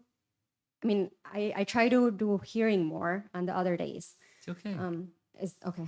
The increasing hearing and chanting, it's not like a rigid. Some people like chanting, some people like hearing, some people like both. Some people have a hard time chanting. But, so whatever works for you. Increase on the Shravanam Kirtanam. Take your pick. And, and try to do both. Don't be flexible. Be a little on the spontaneous side with what works best for you. Chanting is most important, but some people are particularly inclined to reading, and that's fine. Okay. Thank you so much, Maharaj. Hare Krishna. Last question. Sorry for the how-to question, Maharaj. Okay. Oh, you know But the answer before you even ask your question. Go ahead. with what little progress we make sometimes in spiritual life, the tendency for pride of your own advancement or quote unquote advancement in spiritual life tends to pull up, sort of like with King Nriga with his charitability. But I feel like it's harder for me to find an answer because the process is what is like my own like anarthas with my doing the process, the bhakti process is what adds to the pride. So do I just continue on the process and pray to Krishna? Yes. Okay.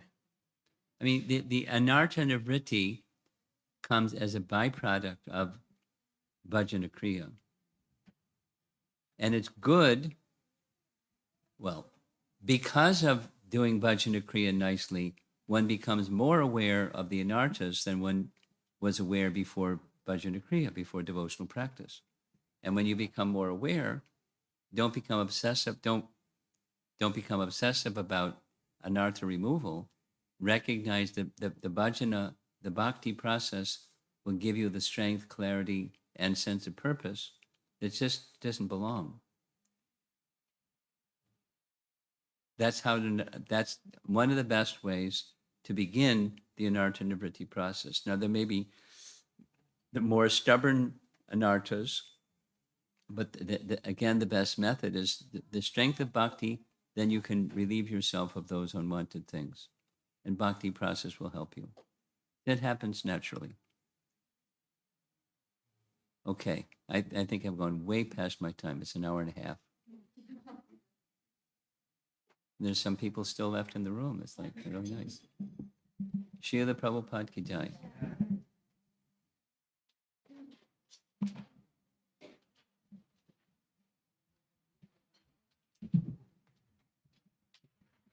Thank you, Guru Maharaj.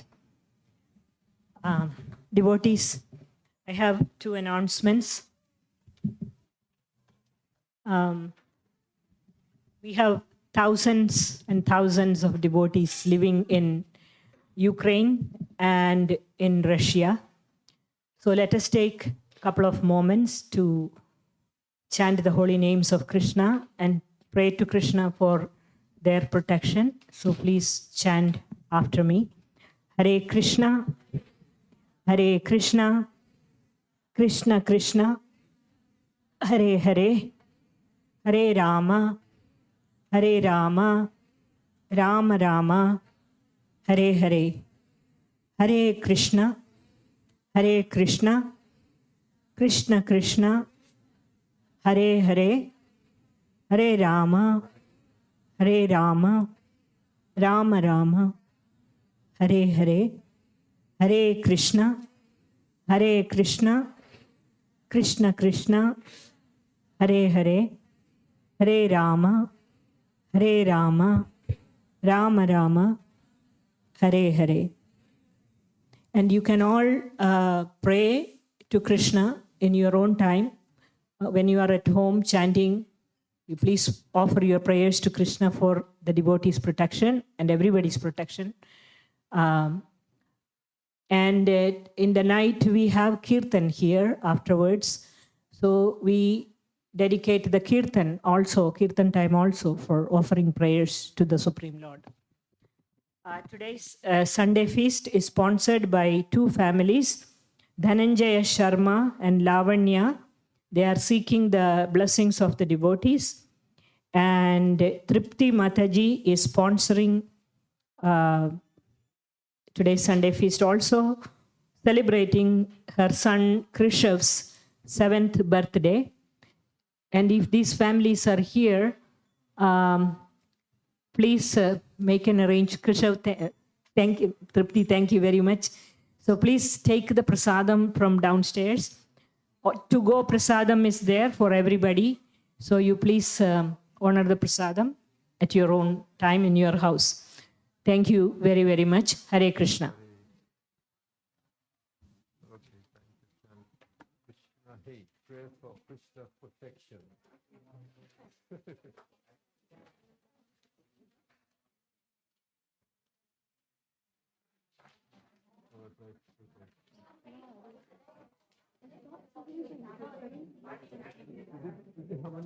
Just something. I think some of the deeds are instructed. No. I mean, without. Okay, we need a room here.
You take a picture of this for me? There's somebody else, because I'm not familiar with these phones. Oh, okay. Okay. I'm sorry. Yeah, that's okay, but yeah.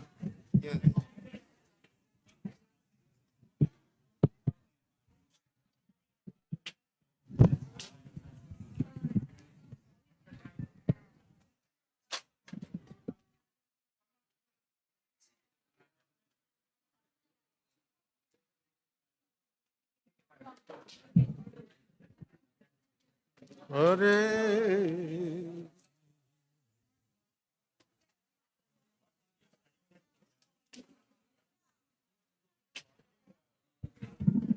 Hare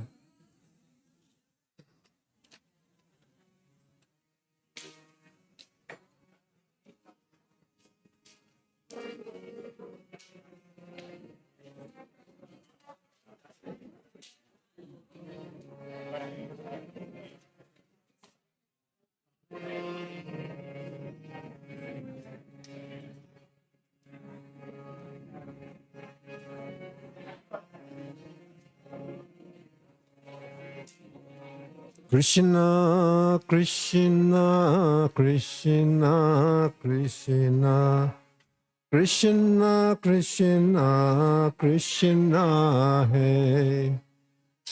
Krishna, Krishna, Krishna, Krishna, Krishna, Krishna, Krishna, Hey.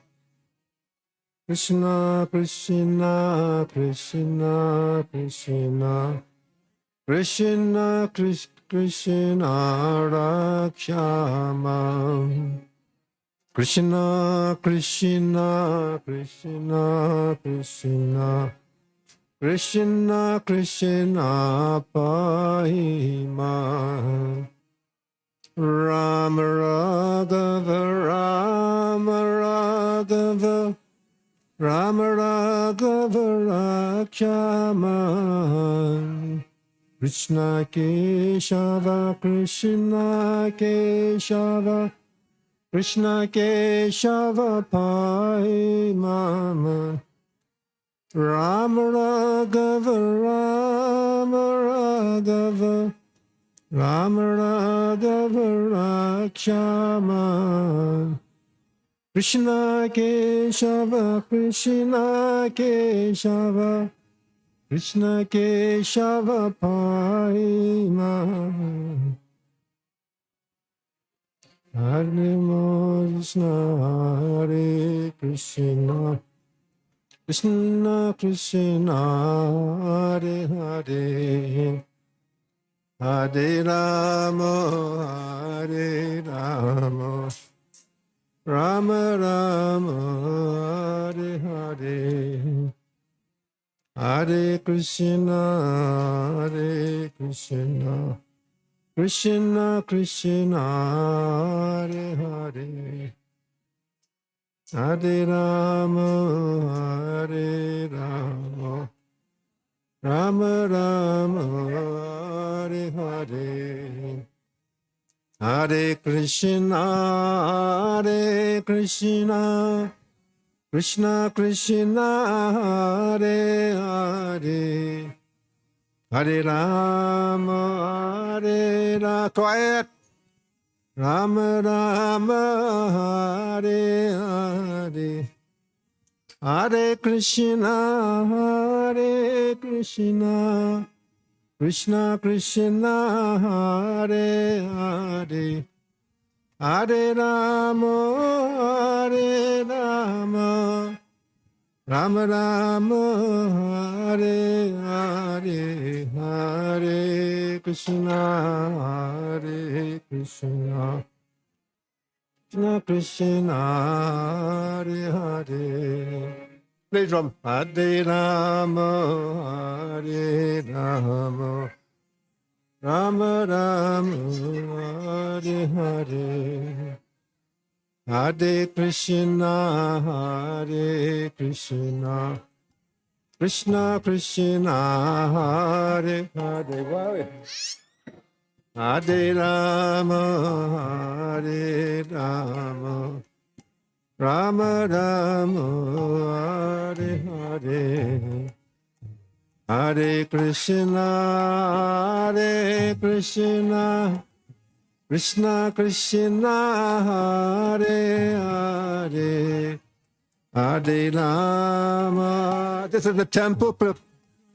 This is the temple. Hare Rama, Hare Hare, Hare Krishna, Hare Krishna, Krishna Krishna, Hare Hare, Hare Rama, Hare Rama, Rama Rama, Hare Hare, Hare Krishna, Hare Krishna, Krishna Krishna, Hare Hare, Hare Rama, Hare Rama, Rama Rama, Hare Hare. Bolo.